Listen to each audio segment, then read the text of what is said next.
What is up, guys?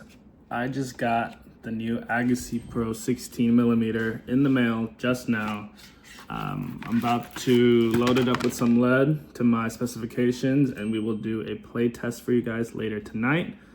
I'm pretty excited. There's a whole new shape from JOOLA, so haven't really seen any paddle like this before. Initial thoughts so far.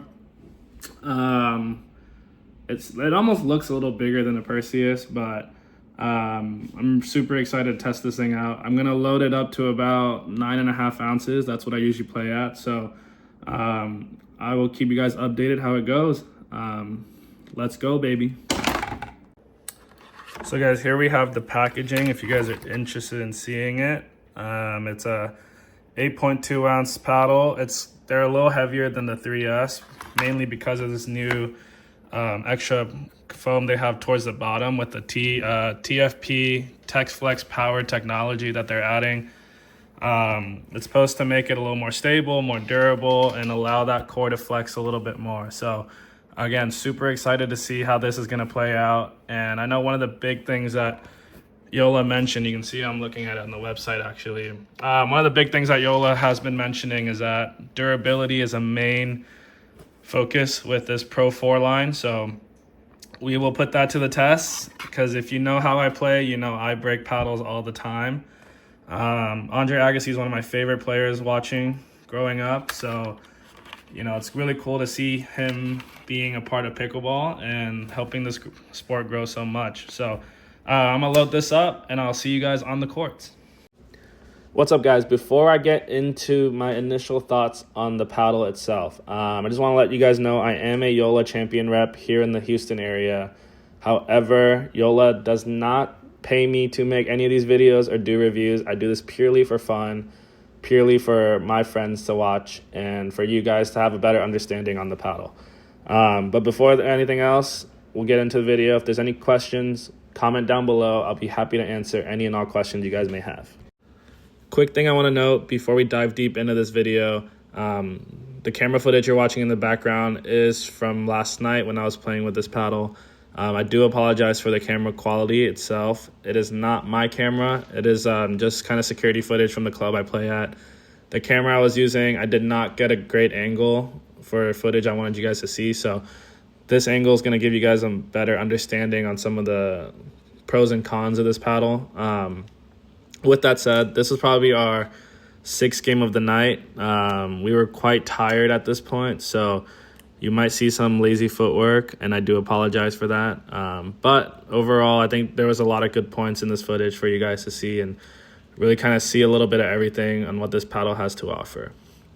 With that said, let's get into it. Initial thoughts. Even prior to getting on the court, I was almost mind blown by this shape. I haven't seen a paddle with this shape before.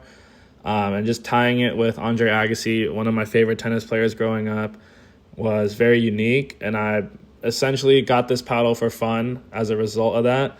But as I played with it last night, I was almost mind blown by the amount of topspin I was able to generate and the way that I was able to pocket that ball with the increased ball time. Coming from a Perseus 16mm Gen 3S JOOLA, I definitely see how a lot of players see it as an upgraded version of the 3S. However, I also see it as almost a different paddle entirely.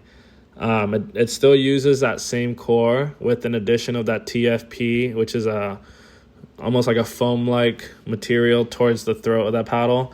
As a result, as you pick up that paddle, you can feel it's a denser paddle right away. It is an increased weight, coming from an 8.0 ounce paddle on average to 8.2. One thing I noticed is because I play with lead weight, I ended up taking a little bit off towards that throat area just so that I could keep my swing weight to a balance that I prefer. I noticed my initial games, I was struggling at the net, just being late on a lot of my hand battles, a lot of my dinks. And a big reason for that is because of that increased weight at the throat. So kind of just keep that in mind when you guys are playing. But if you don't play with lead weight, you know, it shouldn't be too much of an issue for you guys. If you do play with lead weight, just put a little bit less on there and you'll be able to kind of feel that difference. let's talk about soft game for a second. I think with my dinks, resets, and drops, initially I felt like it took some time to getting used to.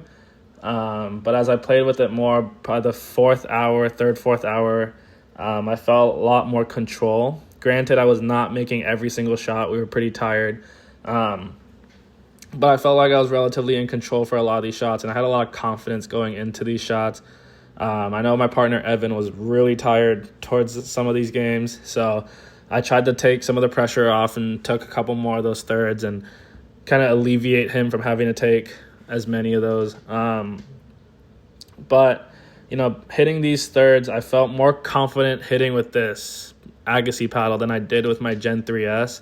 With the Gen 3S, I think oftentimes I preferred almost hitting that drive because I knew I was very confident in being able to flatten out that drive. But with this Agassi paddle, I feel like I have a lot more options as to hitting a good drop or deciding to hit a spinnier drive. I felt like when I was driving that ball last night, I was able to kind of dictate more points, not just by blasting a big winner, but actually hitting pinpoint shots that I wasn't able to do before. I was able to generate a lot more spin and kind of push that ball deeper and shorter as I needed and kind of force my opponents into more difficult positions as a result, which allowed us to kind of clean up the shots a lot easier. And it also gave us a lot of margin. I felt like with my 3S, oftentimes when I would flatten out the shot, I'd always kind of hit the tip of the net or I'd barely miss it out. I didn't feel like I had as much of that issue with this Gen 4 Agassi. I did miss a couple drives in the video, but I think that was purely user error and lazy footwork. So I can't really blame the paddle for that. But I think the combination of being able to drop and drive from anywhere on the court and giving me that confidence going in, I was able to kind of push up into the net a lot more. I think oftentimes a lot of the tennis players of the world like to just camp that baseline, and this would be a great paddle for you to kind of develop some of that softer game while maintaining that ability to drive that ball.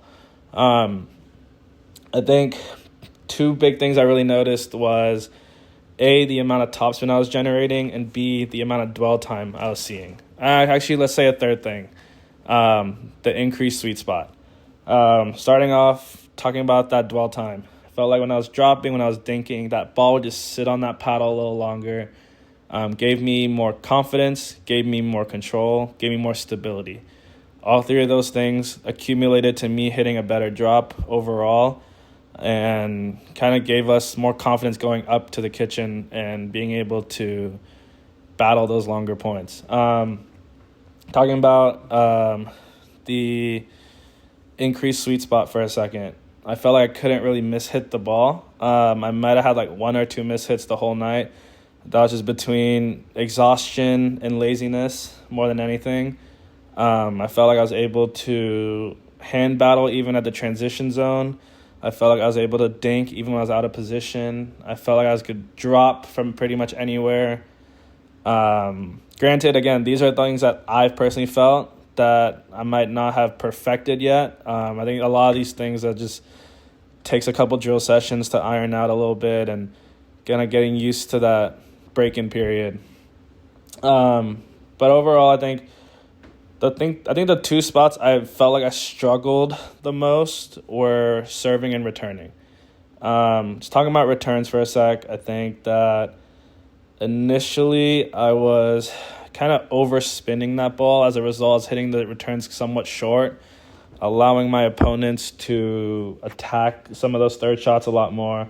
As the night went on, I was able to kind of hone it in more and just kind of hit almost like a flatter return, just pushing it deep and allowing us more time to come up to the kitchen. And talking about serves, I typically hit with more of a continental grip, and I think I was almost overspinning that ball, and as a result, also made that serve somewhat short and allowed them to attack those returns. I ended up switching to a Eastern forehand grip, flattening out that serve a little more, giving it a little more power into it, and I was able to push some of those serves deeper and push my opponents back a little more, forcing them to hit more of a defensive return, allowing us a chance to really to capitalize on those third shots and to do more damage. right away.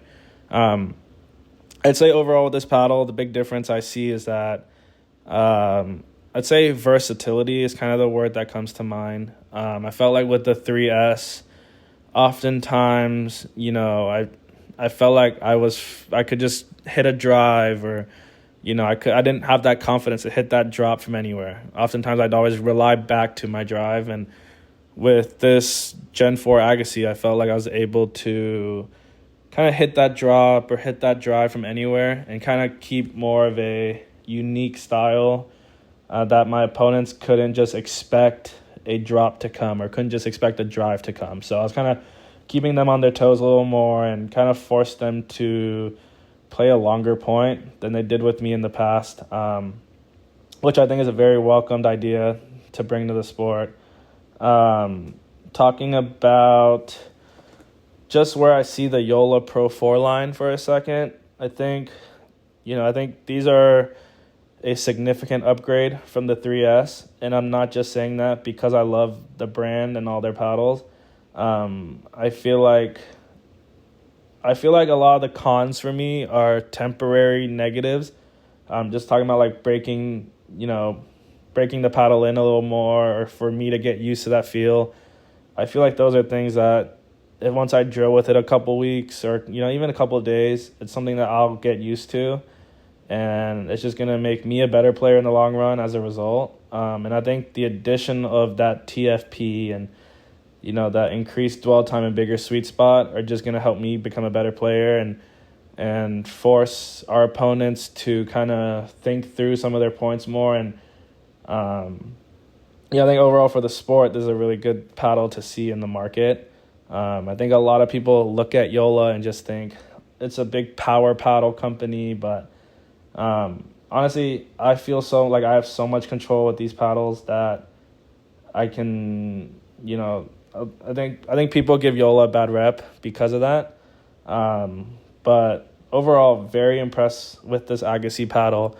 I will be getting the Perseus hopefully today, if not tomorrow, and doing a review for you guys over the weekend. And I'll be doing a breakdown between the two, the Agassi and the Perseus, over next week. So you guys will be able to kind of see that and kind of make your decision off of which paddle you guys should get.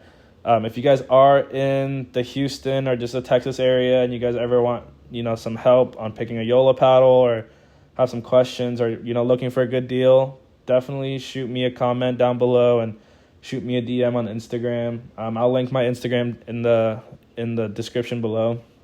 Try to help you guys out where I can. So if you guys enjoyed this video, please like and subscribe. Comment down below what you guys want to see next. I will be doing a review on the other shapes in April when those shapes come out. It will mainly be the 16 millimeter, but we'll see. If that's all you guys want to see for today, hope you guys have a great day. Go out there and dink around and find out. Peace.